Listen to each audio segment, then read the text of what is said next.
এক জোড়া শৌখিন মুরগি গিফট পাঠিয়ে দিচ্ছে গাজীপুর কাপাসিয়ায়, সেই ইমরান ভাই এতদিনে ডেলিভারি নিচ্ছে। তো আমি ওনাকে দিলাম একটা ফিমেল 40 দিন বয়সে, মাশাল্লাহ এটা মাল্টি কালার, আর এটাও মেল হচ্ছে 40 দিন বয়সের। এছাড়াও উনি সাথে কিন্তু আরও 2 পিস বাচ্চা নিয়েছে ফাইটার, একদম হাই কোয়ালিটি সম্পন্ন। দেখুন এখন ঠ্যাংগুলো কি লম্বা লম্বা। এই ফাইটার এটাও 40 দিন বয়সের একটা মেল, আর ফিমেলটা সাধারণত 1 মাস বয়সের।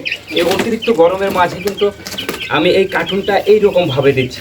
লক্ষ্য করুন কার্টুনটা কেমন ছিদ্র ছিদ্র। এখন চারিদিকে প্রচুর পরিমাণে গরম, এছাড়াও পরিবহনের যাত্রী চাপ আছে বিধায় কিন্তু কার্টুনের বেস্ট সিকিউরিটি আমি দিয়ে দিচ্ছি। খামারে মুরগিগুলো জায়গা পরিবর্তনের ফলে এদের শরীরে অনেকটাই ধকল গেছে। এছাড়া আজকে গরমের হারটা খুব বেশি, যার কারণে কিন্তু এই মেডিসিনটা আজকে প্রয়োগ করব। তো আলহামদুলিল্লাহ এদের ধকল কিন্তু কেটে যাবে। এটা গ্লুকোজ আমি নির্দিষ্ট মাত্রায় পানির সাথে মিশিয়ে সারাদিন খাওয়াবো। 2 জন গেস্ট এসেছে ফার্মটি ভিজিট করার জন্য, আমি তাদের সঙ্গে এখন কথা বলবো। ভাইয়া, আপনারা ফার্মে ভিজিট করতে আসছেন, কোথা থেকে এসেছেন একটু আমার দর্শক ভাইদের বলবেন। আমরা এসেছি রাজশাহী জেলা এয়ারপোর্ট থানা থেকে, হরগ্রাম ইউনিয়ন। নামটা প্লিজ একটু দয়া করে বলবেন। আমার নাম আব্দুল আলিম। আমার নাম মোহাম্মদ জাহিদ হাসান। তো আব্দুল আলিম ভাই কিন্তু কিছুদিন আগে আমার সঙ্গে কথা বলেছিল গরুর বিষয়ে। আমি যে গরুটা বিক্রি করতে চেয়েছিলাম 400 টাকা কেজি দরে, আপনারা দেখেছেন।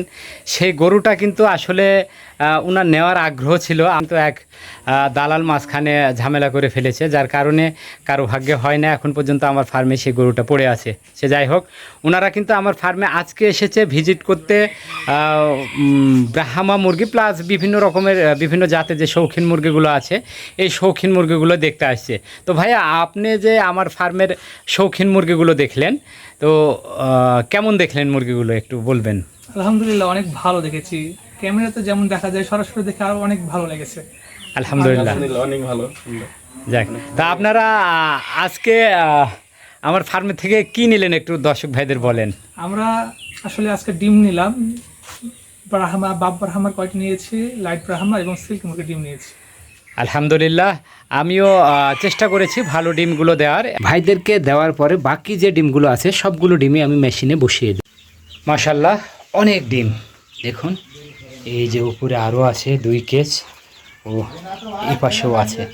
তো এখানে সব ডিমগুলো কিন্তু 1 লটের না, এই ডিমগুলো 1 লটের, এগুলো আজকে বসাবো, মেশিনে দেবো আজকে। আর এই যে উপরে ডিমগুলো দেখছেন এগুলো কিন্তু আরও 8-9 দিন আগে আমি মেশিনে দিয়েছিলাম, আজকে বাহির করেছি চেক করার জন্য যে কোন ডিমগুলো এখন পর্যন্ত জমে নেয়, ওই ডিমগুলো বাছাই করে ফেলবো। আর বাকি যেগুলো জমেছে, যেগুলো ডিমের মধ্যে বাচ্চা আছে, সেগুলো কিন্তু মেশিনের মধ্যে আবারও দিয়ে দেবো।